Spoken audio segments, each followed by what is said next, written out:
So thank you all so much for coming out tonight. We have a very distinguished panel of guests tonight. I'm very excited to moderate this discussion.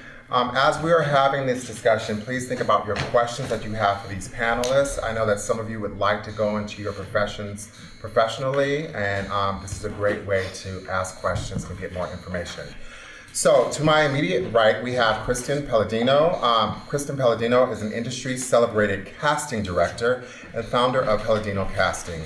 She has over 20 years of experience in the business and has a renowned portfolio of projects and encompasses the most compelling storytellers and exceptional actors from New York City, Los Angeles, and beyond. Her films have been screened at the world's top festivals, including Sundance, AFI, Tribeca, Cannes, LA Film Fest, and to name a few. And Kristen has done casting for commercial campaigns for brands such as Haribo, Apple, Maybelline, Jeep, Nike, Huggies, Valentino, Adidas, PepsiCo, Lego, and Sony, to name a few. Please give a round of applause for Kristen. Next to Kristen, we have Malcolm Miner. Malcolm is a Newark, New Jersey native. He is an actor, singer, poet, and public speaking coach who has performed on stages from NJPAC, Madison Square Garden, and Radio City Music Hall. He has a master's in acting from the Actors Studio Drama School at Pace University and has been featured at the National Black Theater Festival, JAG Fest 4.0, and the Williamstown Theater Festival. His voice is audible on Amazon Prime and other award-winning short films and web series. And currently, Malcolm Miner is a finalist in the renowned Actors Studio. Please give a warm welcome to Malcolm. And last but not least, we have Ingrid Jensen. She has been hailed as one of the most gifted trumpeters of her generation. Ingrid has recorded 3 highly acclaimed CDs for the Enya record label. She has performed with multi-generational cast of jazz legends, ranging from Herbie Hancock to Clark Terry and Esperanza Spalding. Jensen has also performed alongside British R&B artist Corinne Bailey Rae on Saturday Night Live and has recorded with Canadian pop icon Sarah McLachlan. She is prominently featured on the Grammy Award-winning The Mosaic Project, and she is a dedicated jazz educator and has resided on the jazz trumpet faculties at the University of Michigan, Peabody Conservatory, and Manhattan School of Music. She is currently the Dean and Director of Jazz Arts at the prestigious Manhattan School of Music. Please give her a warm welcome. So thank you, panelists, for being here. I want to start with what are the ins and outs of your job and your work artistically? And can we start with Kristen? Sure, thank you. So I'm a casting director, and typically casting is the liaison between agents, managers, and direct talent with the creative teams. And that could be creative directors, producers, screenwriters. So we find the talent for the projects, basically. We also work with talent to help them get the best audition out there. And one of the things that people don't realize is that casting directors work with the actor to do their best. So that's a big part of our job, so we could get you guys in the best place with your audition. And we also, this is a business, so my company's been around for 20 years, and there's a big part of negotiations, helping the parents and the kids with SAG rules, and also child permits. Thank you. And Malcolm? Well, I feel like that's it's a complicated answer as an actor, as a professional actor in 2025. Because of course, yes, I'm an actor, full stop. It's what I do. So the work in that in itself is the reading, the research, the watching the shows, going to the plays, staying up on current events, seeing what's going on with casting, things of that nature, different productions that are going around near you or in other service areas. However, you still have to pay some bills. So part of that, recently, as of mid-November, I'm now the talent development coordinator at Arts High School. And so what that means is I am now that middle person between the students who we've deemed the most ready for the industry, from the school to the actual industry now.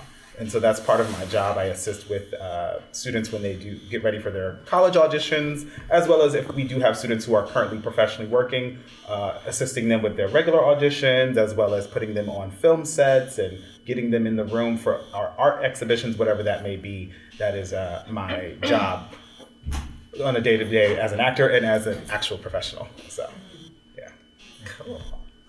This is so fun to be here as a jazz musician. That's what I do. I started out by playing the trumpet. I had no idea where it would take me, and here I am many years later on the other side of America. I'm from Canada, from an island on the west coast of Canada, and I just grew up listening to records and never imagined that one day I would actually be playing with those people that are on those records.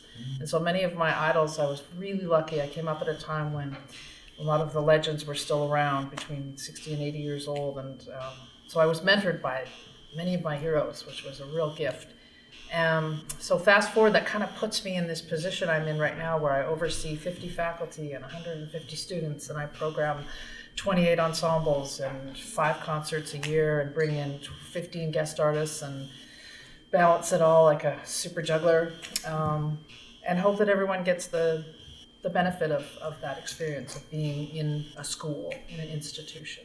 So first off, a self-tape starts off with a slate, which is saying your name, your full name, location, and you usually do a hand slate after, because if it's for a commercial, you might be holding a product or doing something that requires, we need to see your hands. Then we usually ask for a prompt question to understand your personality and see you, just understand something fun about you guys. And then we usually add 1 or 2 scenes, whether it be a dialogue scene or it's actually a scene where you're improvising with no dialogue. So that's what a self-tape is. Yeah, so with the self-tape, things to do to get prepared, please block out a good amount of time. It will take you longer than you think to actually complete a self-tape. You may think, I can knock this out in 30 minutes. No, I'm sorry, you cannot. Because it'll look like a 30-minute. It'll look right, but exactly. It's probably going to take you I would say at least an hour and a half to 2 hours to get a self-tape done, only because you have to set it up, you have to make sure your lighting is right, make sure that there's no background excess noise, which can be annoying. So sometimes you hear the ambulance or whatever, or the motorcycles are coming down the street, whatever the case may be, you have to stop, reshoot it again, that kind of thing. Making sure that your clothes, you're slightly dressed for the character. Do you have something that kind of fits this particular character that you're auditioning? If you do, make sure that it's ironed. Make sure there's all these other things. Get your hair up that needs to be where it needs to be for that particular role. There's a lot of little tiny details that you need to do in order to be ready for those self-tapes. Because at this stage, as an actor, it's all about what you can control, because you can't control anything else after you submit it. There's nothing you can control about that. But what you can control with your self-tape is how you present yourself in front of casting, and how you show up and show that you are prepared to do whatever is there for you to do. It's super important to have a tripod, and like Malcolm said, we've had people use boxes or books or even pots and pans to raise it to a certain level, so you're not filming it this way or this way. The camera should be right at eye level, no matter what you're doing. If you're looking direct to camera or looking right or left of camera, those instructions are in the self-tape information we send over. And I'm assuming they would need a ring light as well, or like a clear background. Can you talk a little bit about that? Yeah, so ring light is great, but sometimes people are getting these auditions and you have to turn it on very quickly.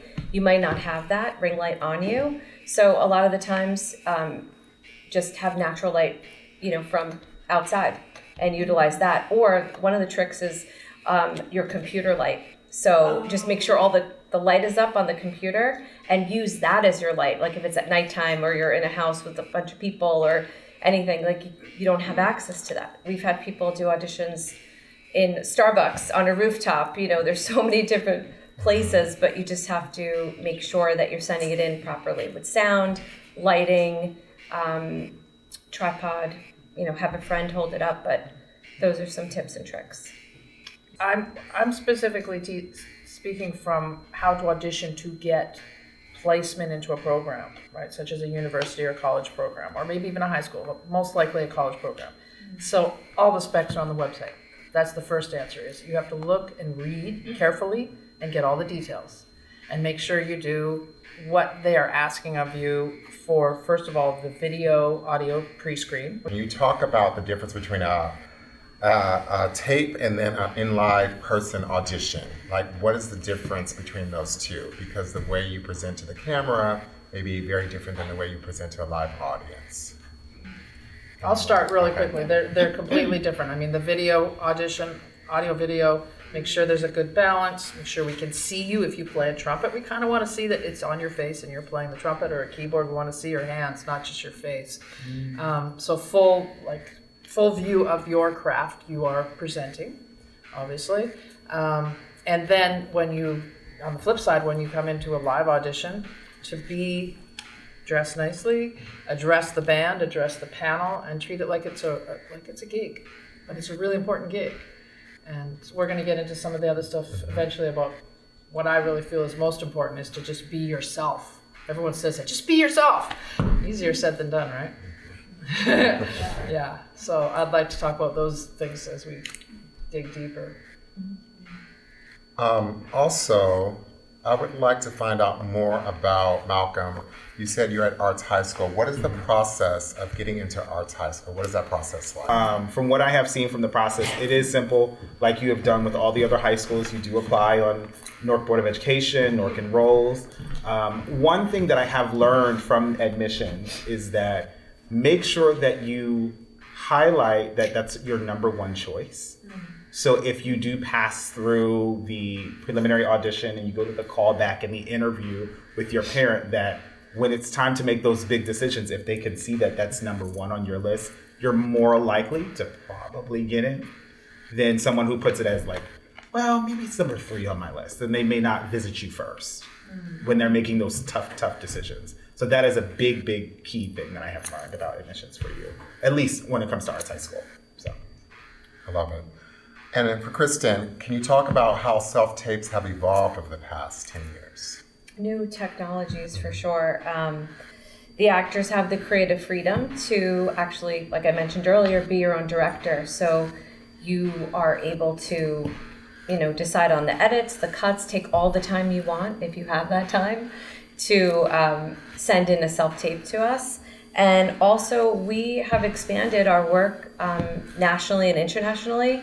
So we're able to see more talent now, actually, for the self-tapes.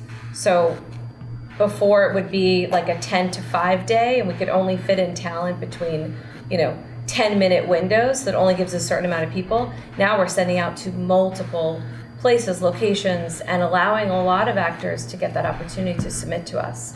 So, which was we were never able to do that before. So I think there's a lot of benefits, especially new technologies with the phone and editing capabilities and things like that. So they should be looking directly into the camera when they're doing these self-tapes? No. No. Actually, It depends on our directions that we submit for. We have specific directions, because certain projects require direct to camera or not to camera. I personally do not like that unless it's necessary. So reading for TV and film and commercial spots, I would say, look, right or left of camera lens or above, slightly above the lens. That really helps. Because sometimes we don't want you engaging like direct to the camera. So it just adds if you watch a lot of movies and things like that, how many people are really staring at the camera lens? Unless it's a talking head or it's like a host, those things require that. But other than that, we personally don't ask for that. one time I had to do an audition, I was sitting on my couch, had my backdrop behind me, and I had to talk to people. And it was interesting to try to get the shot without looking, or which angle was the best angle for them to see my face. It was very interesting to set up the shot the way that it needed to be set up. However, you figure it out, you make a way, and you find if you have to put sticky notes up, that helps sometimes if you can't find your focal point. Or you can put it on your ring light, make sure, get a sticky note. If this is going to be a person, that's going to be a person. So at least they can, when they're looking at you, they can see the eyes are moving, speaking to whoever it needs to be, Yeah. Ingrid, I'm very curious about what's the best way to find play-along pieces for auditions? Yeah, it's a great question. And again, I was thinking, how technology has changed equity, right? It's created equity. It's also a challenge for some people to get a full band to play with them to do their auditions. So we do have these options to find good play-alongs. For the most part, I find that students do pretty well searching on YouTube. There's so many free ways of dealing with, right? So it's like a sing-along, like, what do you call it? Karaoke. Karaoke for jazz. But you want to make sure that it fits the song you're playing. So we've had some issues where people, they just were not really aware they're playing in the wrong key with the wrong play-along. But ideally, if there's a placement audition, which is the first step in the audition process for us, is that there's, with a live band, even if it's just a piano player, a duo, because this is a very human music, it's a very social music. And what can happen when someone plays with a play-along is they do like 15 or 20 takes, so we don't really know how they play, and eventually they could be even playing something they wrote out. So it's not really the most honest process. Social media is your business card now. I mean, it's great to have a website, and I definitely think that's important to have, but it is your business card. A lot of clients and casting directors are looking up and finding people that way. So it's important to make sure that's up to date. There's footage on there, there's showcasing your skill set, whether you're a dancer, singer, performer. That's really great. And also have things about your personality. Like you mentioned earlier, it's important to know, you're human and you do a lot of fun things, and showcase those things as well. Content is king, as you can see.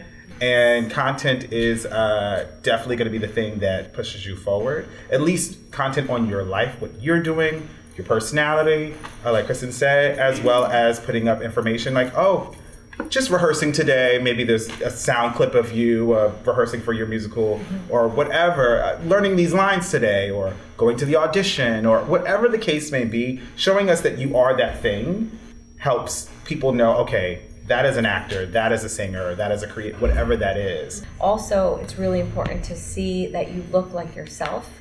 So when, obviously there's no filters and things like that, but when people do headshots, sometimes they're too touched up. And one of the things we look at is social media, just to see like what kind of other photos we're seeing and understand who this person is. Gotcha. Yeah, same. We'll do the Right, same. It's you do the same. We'll have all these auditions, and I'll be like, I think I'm going to just do a little surfing. See Right. what this person actually sounds like at a jam session, or Right. on their own, and that can really give perspective too. Yeah, exactly. I'm so glad you all are talking about social media, because I think our young artists don't realize that potential colleges and employers, they look at your social media. So it's sure. very important how you represent yourself and what is on those pages, because it can hinder you from getting work. For us, it's a lot about repertoire. And when I say repertoire, it sounds really fancy, but it kind of is. It's kind of intense. Like when a student comes to our program, we hope they know at least 100 tunes by memory. 100? At least 100. Wow. Wow. Yeah, Okay. and when they leave the school, they know somewhere between 500 and 1,000. Wow. Because that gives them such a control over it. Language is power, and it gives you this broad spectrum of speaking anywhere with anyone who doesn't even speak English. You just call Stella by Starlight or All Blues, and away you go. You're creating on the spot. So that's kind of the goal, but to get those resources together, that takes a long time. I would say take a page out of the grad school book. The way the grad schools auditions, you're preparing contrasting monologues, 2 classical, 2 contemporary.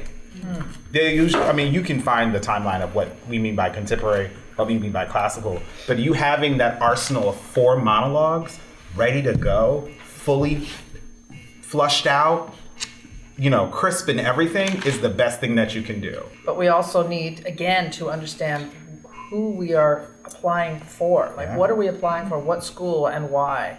And what do you want to get from it? So to know, for instance, at MSM, there's a website and there's all these live streams. And when someone auditions, and I'm like, have you checked out the other students in the school and see the direction of the music we do? We do everything from, hip hop and funk and Stevie Wonder ensemble to early Mary Lou Williams. And if you come in and you don't have a clue about that because you didn't check out the resource, right? Like that's it. To prepare for an audition, you have to check out your resources, and the school or the institution you're applying for absolutely these days has more than ever an archive of that, right? So it can give you a real sense of like, man, I really want to go here, or man, I don't know if this is the right fit. You know, maybe there's something else. And we know right away. One of the things is read the directions, because I just went through that last night. There was a lot of people that didn't read the directions and were like, we have a deadline to meet and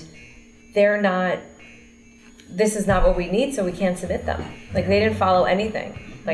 So a lot of them did, but there was a few that we just couldn't submit because of that reason. Red flag for us too. Yeah. Every time. If someone didn't read the Following instructions, like what does that say about what you're going to be like Yes. as a student? Yes, and what will that say when you're on set working with a director? People be paying for auditions. Can you talk a little bit about that? No. If someone ever, I mean, on my end and your end, No. never pay for an audition. It's just, if someone approaches you on the street or says they're a manager or agent and they ask you to pay them, no way. Absolutely not. At this stage, for me as a professional actor, like even when I see casting calls that are local that does not give me information up front, I already know, I already have a feeling in my spirit it is not going to turn out well, or something is just not, somebody doesn't know what they're doing necessarily, they're just putting something together kind of thing. Or you may have to come out of pocket for a thing. It's always I never could give a good feeling with that. If I don't see all of that information that you're usually used to getting on a backstage or an actor's access, because you should be given all of that information up front. When rehearsal starts, when the show goes up, how much are they paying, what's the location, who are the people, you should have all of that information. And when you see stuff that is just kind of blanketed, it just says, hey, come audition. We have 5 roles we need to be filled. You're like, what does that mean? Yeah. That doesn't give you anything. Yeah. And you don't feel as confident in going and working in something of that nature. Because usually it probably is not as professional as you think. So I usually tend to stay away from stuff like that and just err on the side of caution and go to something like an Actors Access or Casting Networks, because I know for sure that it has been verified through the site that these are legitimate auditions, legitimate companies, legitimate casting. So Yeah. And if you get, if you're all on social media and you do get a DM from someone asking you to audition, look into those people. We do it from our company profile and we list information and ask for their email. And if it's children, we ask, is this your, are the parents in control of this site, this Instagram, because we have to speak to the parents. So just be careful on those things as well if someone is approaching you in the social space. For me, what I don't really get so moved by is when people recreate something that's already been done. Like a lot of times students will play along with someone else's solo, and it's like, it's impressive, good for you, I'm glad you did that, but I want to know who you are, right? Like, so I think this is an across-the-board statement, is that there's always room for a new voice, whether it's in acting or theater or trumpet or saxophone or jazz drums or jazz composition. There's always room for someone new, and that space you're carving out is based on how deeply you can focus on your task at hand, which is to become a master of your craft, and that takes a long time. When you mentioned social media posting, is it okay to tag like the casting director if I want to work with you and I make my stuff on social media? Can I tag you? Is that appropriate? You can tag them because my team looks at the social media posts that we're tagged in, Right. and then we'll see the person. So, Okay. I didn't know we may not reshare it, Right. but we do get a lot of that tagged stuff. So our eyes are on the talent. Okay. Yeah. The other thing I wanted to know, just one technical question, when you guys say self-taping, is there a certain distance away from the camera that's appropriate, like from here up, and also do you mic yourself, especially if you're going to be far away from the camera? Again, it will be in the direction. So in case we need, usually we like a waist-up shot. Okay. If you're acting out, because if you need to use your hands or something. Right. And we'll explain that in the self-tape instructions, but sometimes we need to see full body, and the scene requires you walking in, direct to camera or side to side, so that will all be in the direction. Not too far away, because again, we need to see you here. Do you think it's best to, because I feel like I act pretty well, but do you think it's good to get training always? Also, do you think it's good for me to try to get an agent who could really kind of see who I am and help me along?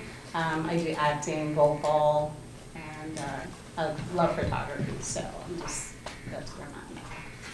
I think being proactive, like I mentioned earlier, is really important. Like looking for an agent manager might stall you from focusing on you right now, where you could be getting all these auditions and applying for them. You could do that. I mean, I don't think you need an agent manager right away, but it wouldn't hurt to reach out to certain people and see if they're meeting with talent at this time. And I think definitely training consistently is great, and learning different things, working with different people and coaches. So I'm sure you feel the same way. I agree. I think, if you don't feel like grad school is a thing, there's so many studios in the city that you can go to, Stella Adler, to William Esper, to Susan Batson, however you choose. There's so many of them in the city. To take a class, start with one class. If that's what you can do, start with that, and then let it move forward, and then see how that works. Because it is a lot of doing a bunch of things simultaneously, like doing the class, also auditioning, also sending emails to casting, to agents and managers to see if they're taking any interviews. Like, you're doing all that at the same time, but at least start with one. I would say start with one, with the baby step of just taking the class. Once you've signed up and start going, then you start feeling good. Then it's like, all right, let me start submitting on Actors Access now. Let me start doing this, making sure but when you do that, making sure you have everything in order, because when they ask for it and it's not there, then it's not going to be as, Right. I have an acting class. Are you based in Jersey or New York? I'm in New Jersey. There's an acting class here in Newark called True Talent Workshop. I'm a part of that, so I'll tell you about that. And then there's another one in Newark called Newark Film School, where they're working on directing and screenwriting. So we'll talk afterwards. Okay, is that Symphony Hall? Yes. I think I did that one, yeah. I also did a couple of, I don't take too much time, I also did a couple of acting classes because I was preparing to audition for the graduate school, but thank you so Maybe much. take an improv class and just try something a little different than drama. Improv? Yeah, Okay. you should do that. This would be great. Where would you find the best agencies or just agents in general for like kids or just even adults who are looking to get into the business? That's a sign. I would say for myself, I was very strategic about looking at agents and managers and that kind of thing. When I went to graduate school to get my master's, my goal was like, where's everybody else shopping for their agents and managers? So I would look at everybody from all the top programs, and I would see where their alums, who their alums were being managed by or being represented by. And I said, okay, that's one on my list. That's another one on my list. That's another one on my list. So I knew who I could send my emails out to, because I knew they were coming back and shopping around at the same schools for the same kids, same people. So I said, that's kind of how I did it. I didn't just kind of throw a hat in the bucket and just look at all the agencies, because there's a lot. There are a lot of agencies. So I was very strategic on how I did it as an adult. I'm not sure as a kid, though. So I can't answer that one. I think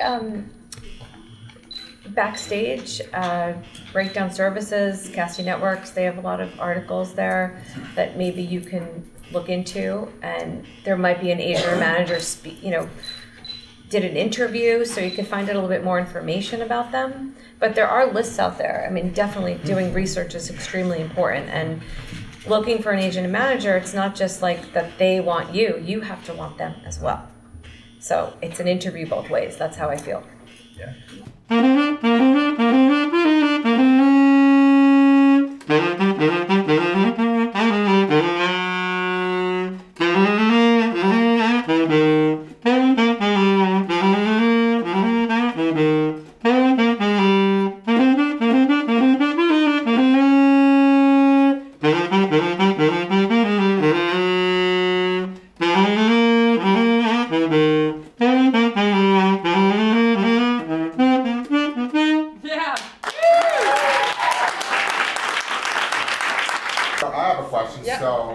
I know all the details would be in the instructions. Yes. But he would say his name, and would he say how long he's been playing that particular instrument? I think it's for this situation, the best thing is to say your name, where you're from, and what year you're auditioning for. Right? You could be auditioning as a grad student. we might lose the documentation things might get confused in the administration, which they sometimes do. We're like, oh, that's Octavia. He's doing a freshman audition. He's from Newark, New Jersey. That's the person. So just more like a marker for us versus telling us too much, because there's a separate essay you write telling us all the more details about, I'm into skateboarding and Kendrick Lamar is my favorite musician.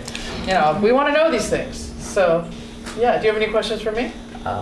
Just one question. Yeah. Like, when you audition and like you play the trumpet, like, do you feel like if you're ever too loud or too soft, like the rhythm section is a little bit too overpowering? That was why I was mixing you a little bit there. So my answer to that is to do a couple of takes, right? Do a version to where you just feel comfortable and play your loudest, and then listen back and go, oh yeah, the playback track is like whispering, like the backing track, or the band is really loud and I can't hear me. So listen for balance. Yeah. That's it. Right? Listen for balance, and listen also for quality. Make sure you have a good quality of sound. This is my favorite representation of me versus it sounds kind of bright or it sounds kind of distorted. So clear, and I like how you're just looking at the camera, but you can also close your eyes and get into it and let your imagination go with the music. Yeah. And that's it. And does it matter what he's wearing? Do you look at that? Or I would say, and I know he would be probably not wearing sneakers and like a little more, how do we say, business casual. Right? No shorts, no ripped jeans. It's a prestigious school, but it's also, representation of you as you would look on a gig, right? On a live performance. And that's, for me, when I see people present themselves in a neutral way, it's the best. It's not taking away from what their role is. His role is to play the saxophone. Show us all those tunes you've learned, which it's great. Way to go. Way to learn four and do these ballads. That's awesome. Thank you so much. Alana wears glasses. She did memorize this for today, which is great, but technically there was a lot of glare in her glasses. So she's just taking it off for that. But that would be one thing we'd want to see, like, make sure if it's not memorized, just wipe your glasses, or maybe make sure there's not that reflection, because it really will take away from us seeing you. That's the only thing. Okay, so I'm gonna walk Alana through a self-tape audition by prompting her right now, but technically this would be on the directions we would send over for them to do it themselves, but I'm just gonna give her some prompts right now. Okay, so. Wait, should I be recording this? You can for you, sure. I would like to, because I look good. And one other thing that she did, she also raised the light on her phone and realized she was much clearer, so it was helpful. Okay, so Alana, slate, your name and location. Alana Frederick, Hillside, New Jersey, auditioning for Christine and Lady Bird. Correct. I like that you actually said that. Okay, then action. Hi, Mom and Dad. It's me, Christine. The name you gave me. It's a pretty good one. Dad, this one's more for Mom. Mom, did you feel emotional the first time that we drove in Sacramento? I did, and I wanted to tell you, but we really weren't talking at the time.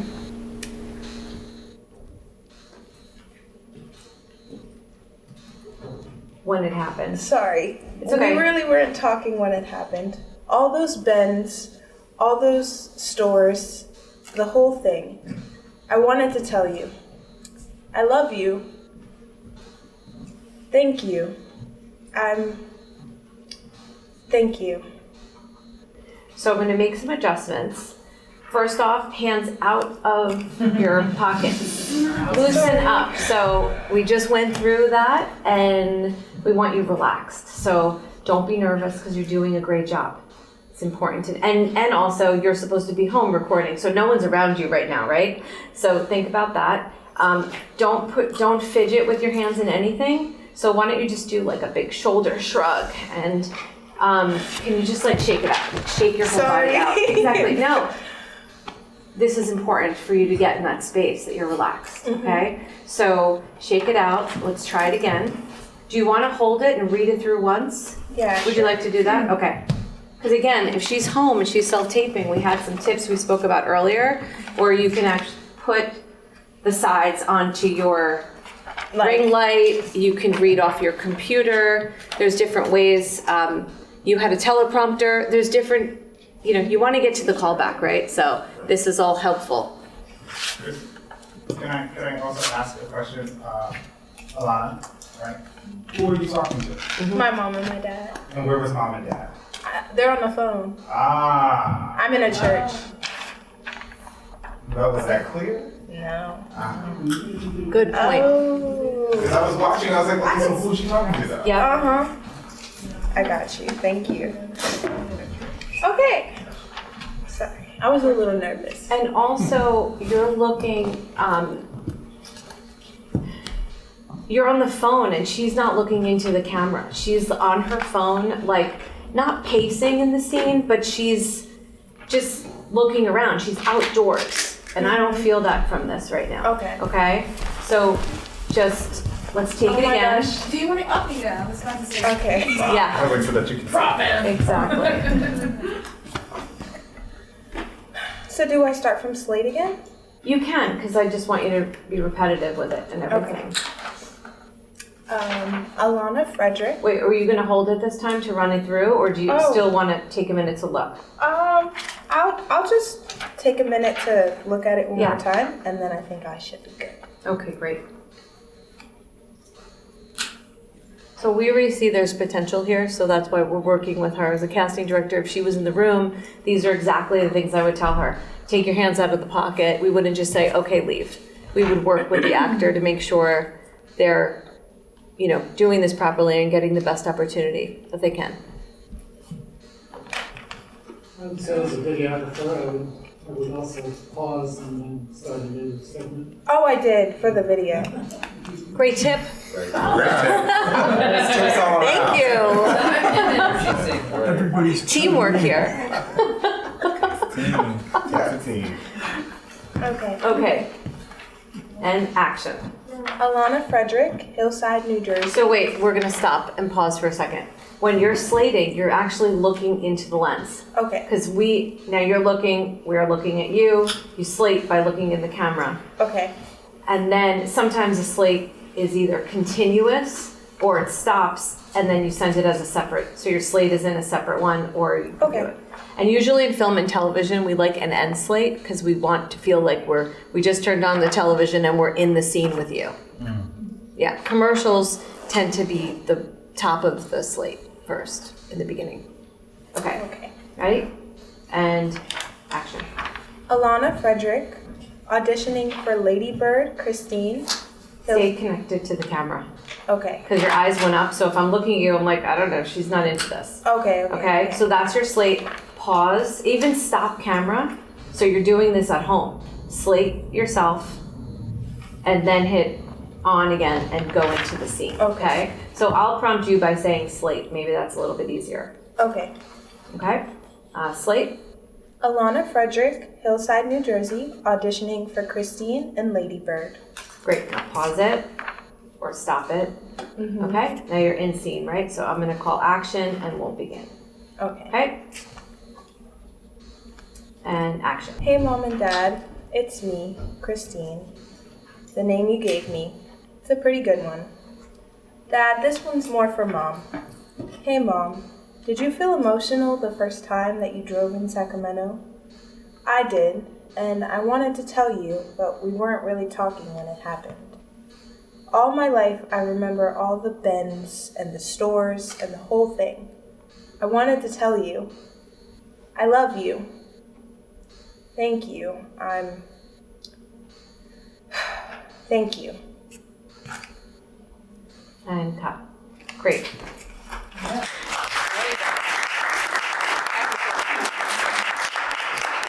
That was really good. At the end of a scene, it's really important to stay in that moment.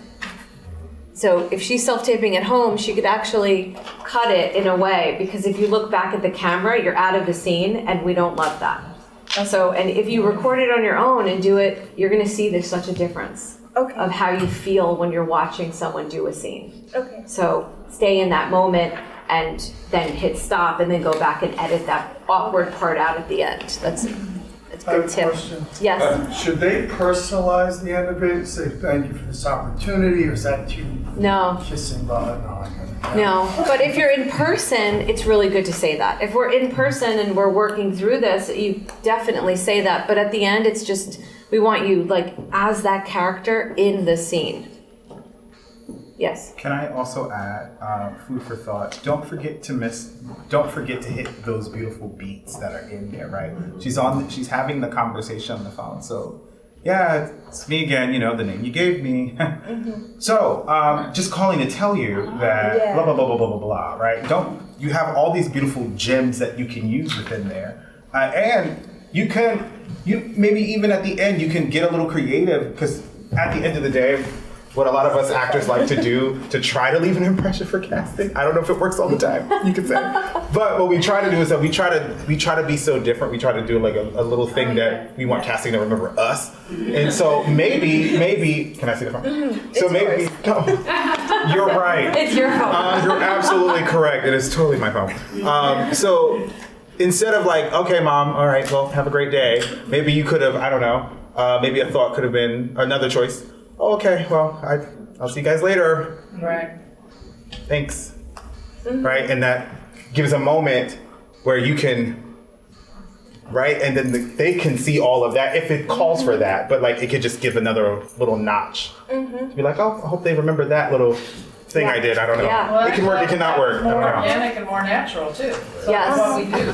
100%. Again, don't give up if you love this industry and what you do. That's extremely important because it could be really intimidating and very vulnerable. So that's a big part of it. Be persistent as well. I feel like there's a lot of parallel skill sets we've discussed here throughout this amazing opportunity. I wish there were more musicians here because they need to know how to present themselves better. There's a lot of people who are really invested in their craft and they're way into it, but they forget that there's actually an audience. So much for coming out. I ask that you just continue to do what you love to do, continue to be inspired, and like take a risk in this life. And thank you again for coming. We really appreciate it. And if we get a final picture, Yes. I would love that as well. Great. Thank you. And you come on up to young artists. Come on up for a final photo. I wish you could do it. Anybody And not even just the young artists, everybody, parents too. Come on up. All right. 1, 2, 3. On the count of 3, I want you to fake laugh. On the count of 3. 1, 2, 3. All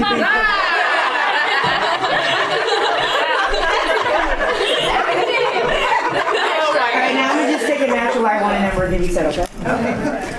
1, 2, 3. 1, 2, 3. And we're gonna fake laugh one more time, okay? On the count of 3. 1, 2, 3.